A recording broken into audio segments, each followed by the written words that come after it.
Hi, welcome to second week of the course.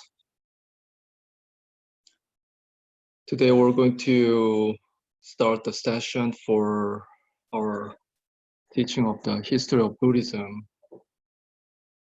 Just housekeeping that you just remind you that you are required to send me a reply email that you receive this video clips and you watch those.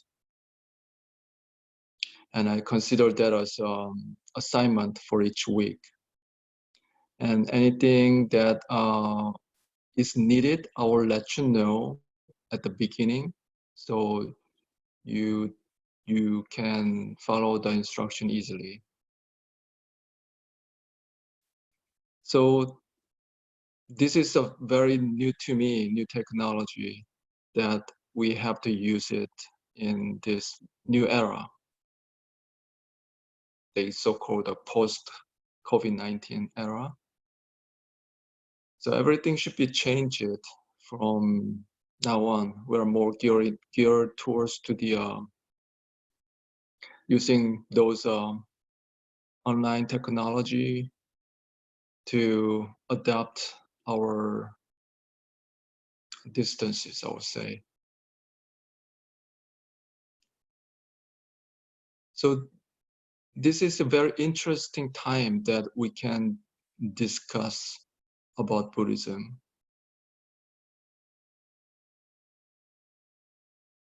Of course, we are all suffered in one way or another. And how we are looking at our suffering is the key to leading us to retrospect spiritually towards yourself. And that is the key to understanding of religion as well as in Buddhism specifically.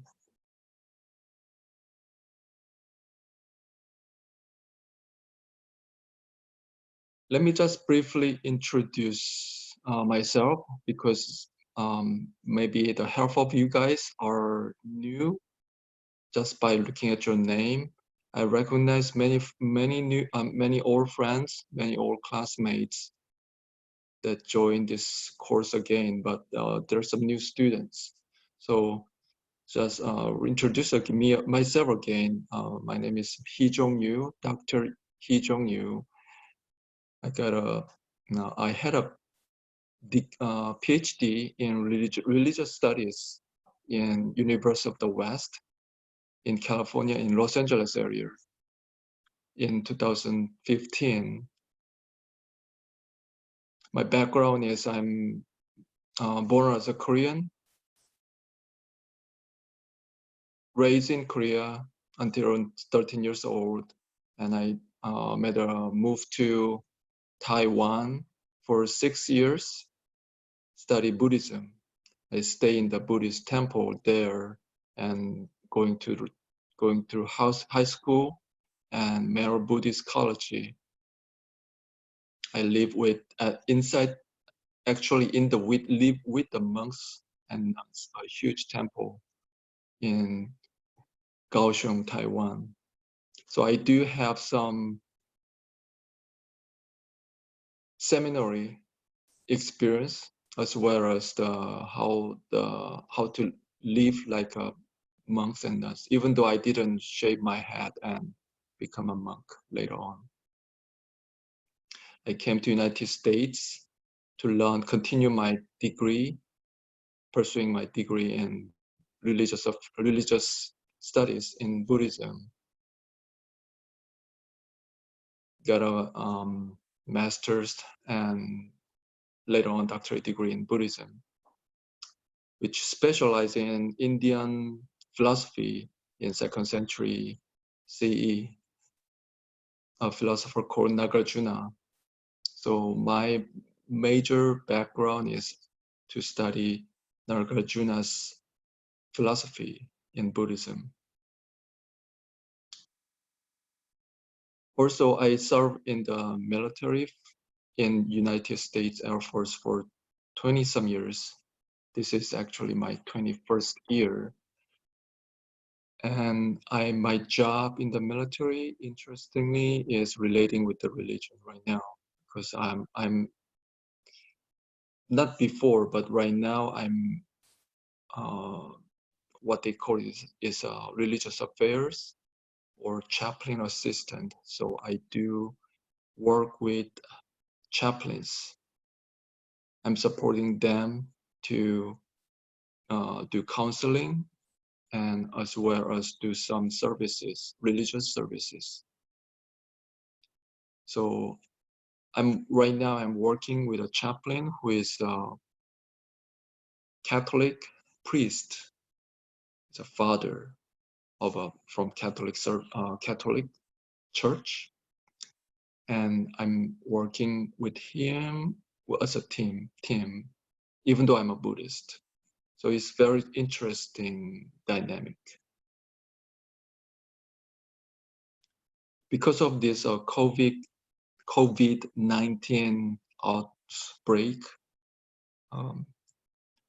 right now I'm in the activated by the California governor. So I work as a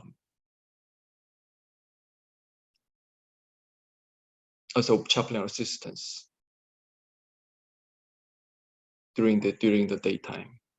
And travel. I cannot release any information. What am I doing? But I can share with you in religious relating with my teachings here. So I do travel a lot to visit different kinds of people who are in need of chapel services or religious activities. I do not serve religious ceremonies per se, but I do. Sometimes I have to do some counselings to those people who are in need. So I think that's pretty much in a nutshell for now. Just briefly introduce myself. The course I wanted to continue to pursue throughout this course is I wanted to giving you some live experience. Those students who know me well from previous course knows what I'm talking about. I wanted to have the teaching of the Buddhism in a vivid, live, our daily experience encounter. So what that means is that our understanding of Buddhism, studying of the Buddhism is not just by reading a book or just observing throughout your own understanding based on the knowledge of the Buddhism. That's not what my intention at all. I'm just telling you straight. So you may not expecting something like that.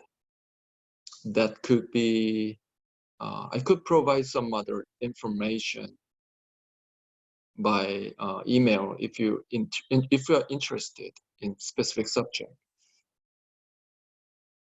But this course is my expectation with you guys is to share what I know about the true Buddhism is that ties with our life. So I do wanted to share those ideas and experience whatever I come across. Okay, and if you do have something to share,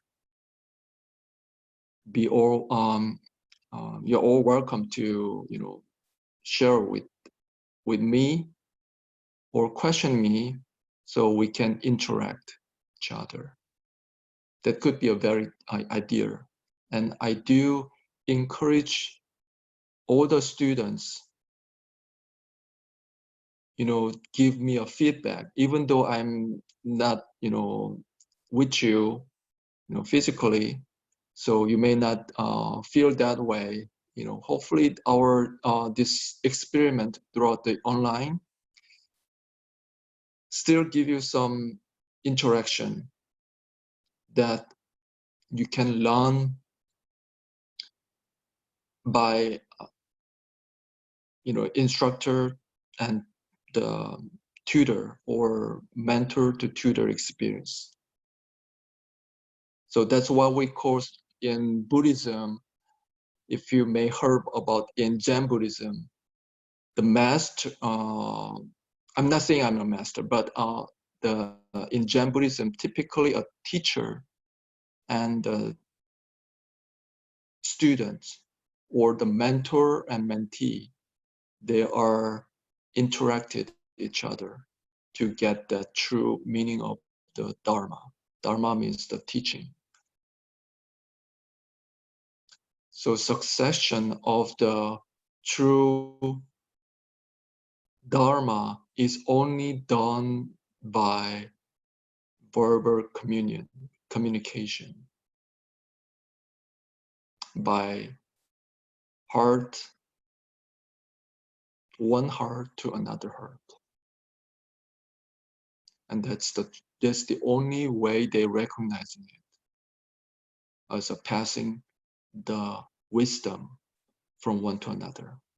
Not by the book, not by the writing, not by the reading or any degree or any social recognitions. So that is a tradition that Buddhism was kept in many, many years in history. And I do see that is valuable, that we should try at least in some way we maintain that to transferring our understanding even in this online environment. So let's see how it goes. All right.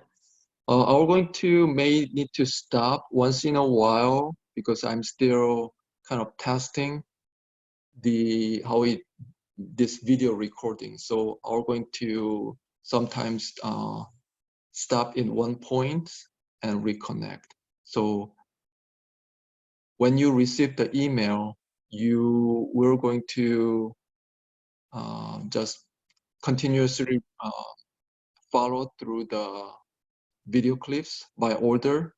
Then you should be follow my lecture. I cannot foresee that whether you are watching actually or just let it slide, and that's up. That's nothing I can control, to be honest with you. But I do wanted to let you know that I do wanted to share anything I can do to giving you some sort of the academic growth or spiritual, even the spiritual growth. Actually, that's my goal. Spiritual growth is the our our ultimate goal that I, as an instructor, to achieve within this course. So if you do interesting, you can read, you can just watch through these video clips, and hopefully you get some sort of understanding, and even if possible, to give you some your own cultivation motivate you find your own path within this so very unusual time. So let me close this up, and I'll reconnect to the next video clip. Thank you.